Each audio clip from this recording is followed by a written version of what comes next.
Sa 3 buwan, pagkatapos ang mga anak ni Israel ay makaalis sa lupain ng Ehipto, ay dumating sila ng araw ding yaon sa ilang ng Sinai. At nang sila'y umalis sa Repidim, at dumating sa ilang ng Sinai, ay humantong sila sa ilang, at dooy humantong ang Israel sa harap ng bundok.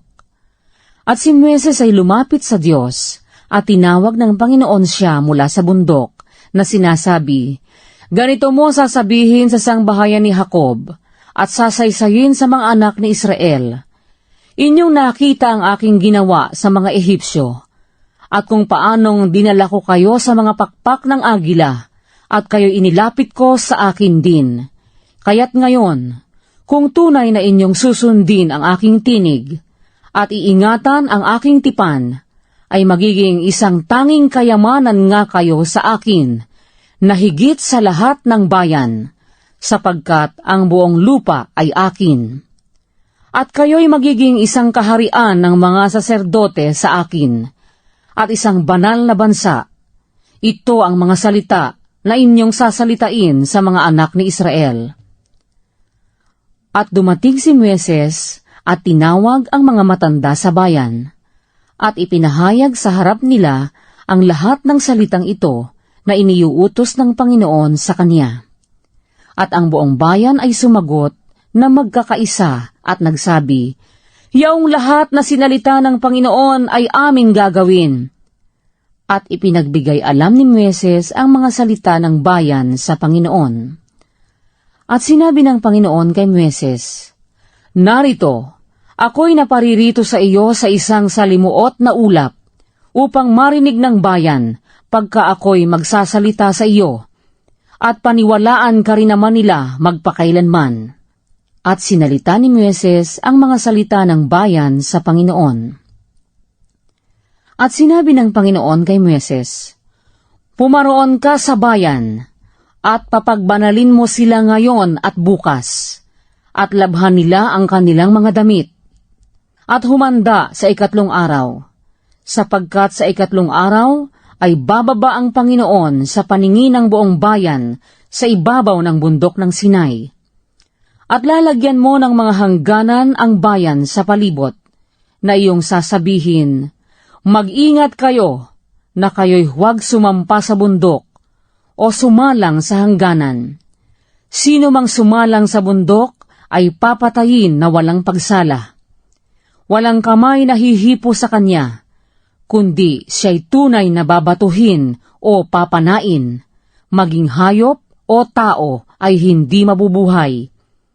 Pagka ang pakakak ay tumunog ng maluwat, ay sasampa sila sa bundok."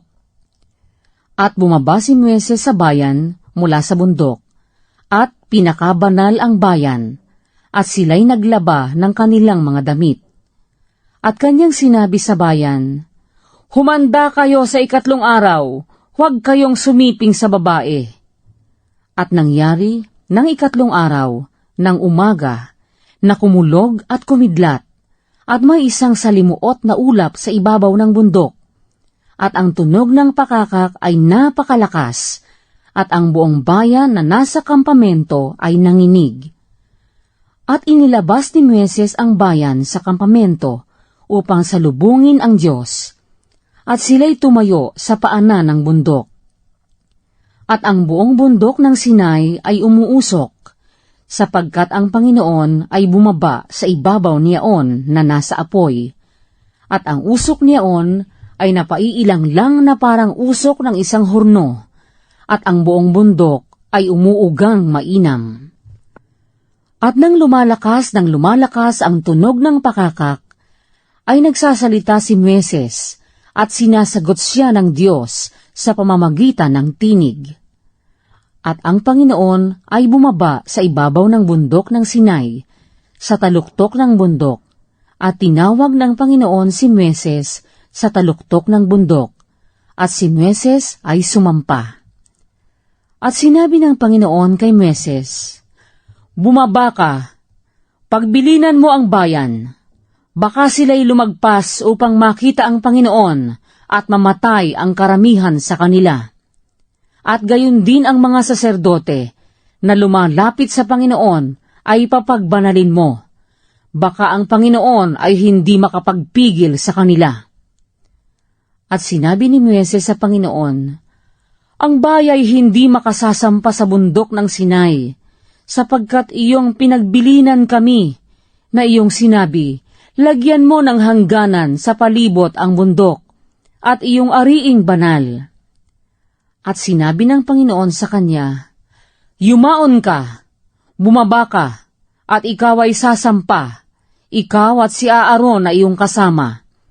Ngunit ang mga saserdote at ang bayan ay huwag lumampas sa mga hangganan upang lumapit sa Panginoon, baka siya ay hindi makapagpigil sa kanila.